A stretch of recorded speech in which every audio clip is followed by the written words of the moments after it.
नाना पुराण निगमागम सम्मत्यतः रामायणे निगदितं कौचित्यदन्योऽपि स्वान्ता सुखाये तुलसी रघुनाथ नाथा भाषा निबंधमते मंजुलमानोति नाना पुणेरित यत्र माणे निगदितम। गोस्वामी तुलसीदास जी कहते हैं कि जो शंकर जी के आध्यात्मिक रामायण में कहा है, नाना पुराण, अष्ट 10 पुराण, निगम 4 वेद, अगम 6 शास्त्र, इनका सम्मत है, उसका सार लेकर और कौचित्य कहीं कहीं अन्यथायपि उप पुराण ग्रंथों से लेके रघुनाथ गाथा श्री राम जी की कथा को तुलसी स्वांतः सुखाय भाषा निबंध मति मंजुल मानोति में स्त्री मैं तुलसीदास अपने अंतःकरण सुख के निमित्त अति उज्जवल भाषा प्रबंध में विस्तार करना चाहता है।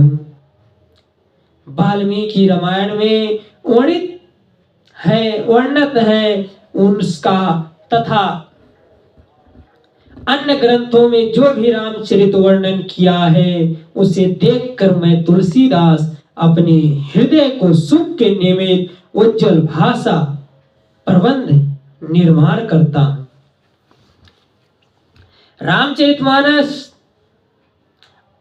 अष्टदश पुराण, 18 पुराण, 4 वेद, 6 शास्त्र और 108 उपनिषद को मिला करके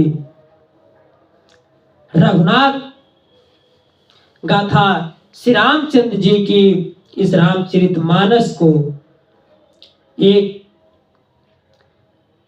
कथामानस को रूप धारण दिए श्री तुलसीदास जी महाराज। बोले तुलसीदास जी महाराज की जय हो।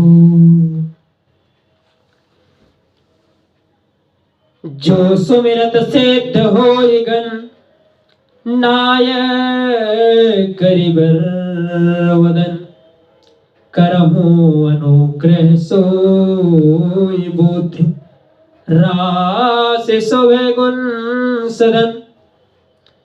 जिन गणेश जी महाराज के स्मरण मात्र से सिद्धि प्राप्त हो जाती है, जो भगवान शिवरूप के संपूर्ण नायक के गुणों के नायक हैं, जिनका गज मुख अत्यंत सुहावन है और गणपति मेरे ऊपर कृपा करे, जो बुद्धि के भंडार और गुणों के घर हैं, अर्थात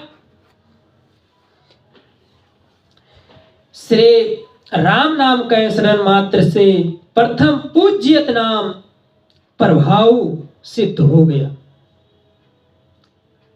तथा भगवान शंकर जी ने प्रथम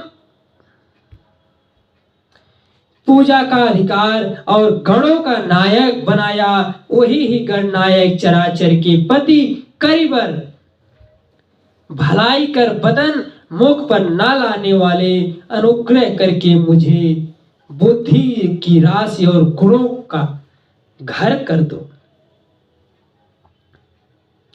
मूक होए बाचाल पंगु चढ़े गिरिवर गधन, जासु कृपा दोसो दयाल दरहु सकल कलिमल दहन।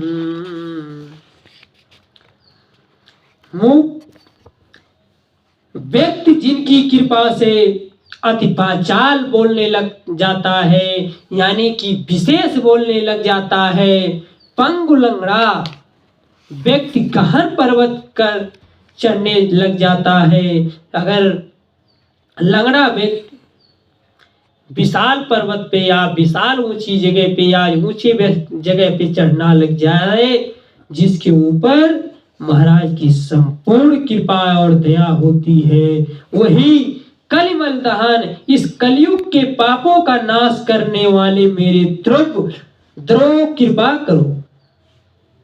श्रद्धे इस सोरठे के द्वारा मां सरस्वती की आराधना करना बताते हैं। नील सरो श्याम तरुण अरुण बरिजन करहु सोम और धाम सदा क्षीर सागर सैन। तीसरे सोरठे में क्षीर, इस क्षीर सागर में शयन करने वाले जिनका शरीर और सभी अंग दिव्य है, दिव्य से अपने हृदय से निवास करने का अनुग्रह किया है, जो हमेशा क्षीर सागर में विष्णु भगवान जिनका नाम, उनको मैं अपने इस शरीर में उनको धारण करना चाहते हैं। किंदु इंदु समदे रमन करुणायन जाहि दीन पर ने करो कृपा मर्दन में। चौथे सोरठा में दीनानाथ कामदेव के शत्रु गौर और वर्ण वाले पार्वती के प्रियतम और दया निधान भगवान शंकर जी से कृपा की कामना की है। शंकर भगवान से चौथे इस सोरठे में उनसे की है, शंकर भगवान का वंदना करते हैं। पांचवें वंदना में बंद हूँ गुरु पद, बंद हूँ गुरु पद कंज कृपा सेंधु नर रूप हरि महामोह तम पौंज जासो बचन रवि कर निकन। पांचवें सोरठे में मनुष्य रूप में हर की ही मान्यता देकर मोह रूपी अहंकार का नाश करने वाले कृपा के सागर गुरु महाराज को चरण कमल में वंदना किया। और पांचवें सोरठे में गुरु वंदना करने पर भी गोस्वामी तुलसीदास जी का मन नहीं भरा, तब पुनः वंदना करते हैं और कहते हैं कि वंदे हो गुरु पद पदो में परागा, वंदे हो गुरु पद पदो में परागा, वंदे हो गुरु पद पदो में परागा। सुरीच सुवास सरसय अनुरागा, अमीय मूरी मय चूरन चारू, अमीय मूरे मय चूरन चारू, समन सकल भव रोजी परिवारू। मैं गुरु महाराज के चरण कमल के रज की वंदना करता हूँ, जो सुरुच सुंदर स्वाद और सुगंध तथा अनुराग रूपी रस से पूर्ण है। वह अमर मूल सजीवन जड़ी का सुंदर चूर्ण है, जो संपूर्ण भवरोगों के पाप को नाश करने वाला है। ऐसे गुरु महाराज के चरण कमल में मैं वंदना करता हूं। ढूंढ देश विदेश में घर हीरा की खान, सदगुरु बिन को खान के करवावो पहचान। जा घर गुर की भक्ति नहीं, संत नहीं मेहमान। ता घर जम का डेरा किया, जीवित भय मसान। गोस्वामी जी आगे, जिस घर में गुरु की भक्ति नहीं होती है वहां का संत मेहमान नहीं, और जिस घर में संत की मेहमानगिरी नहीं वह हो जाता है जम शमशान की ढेर।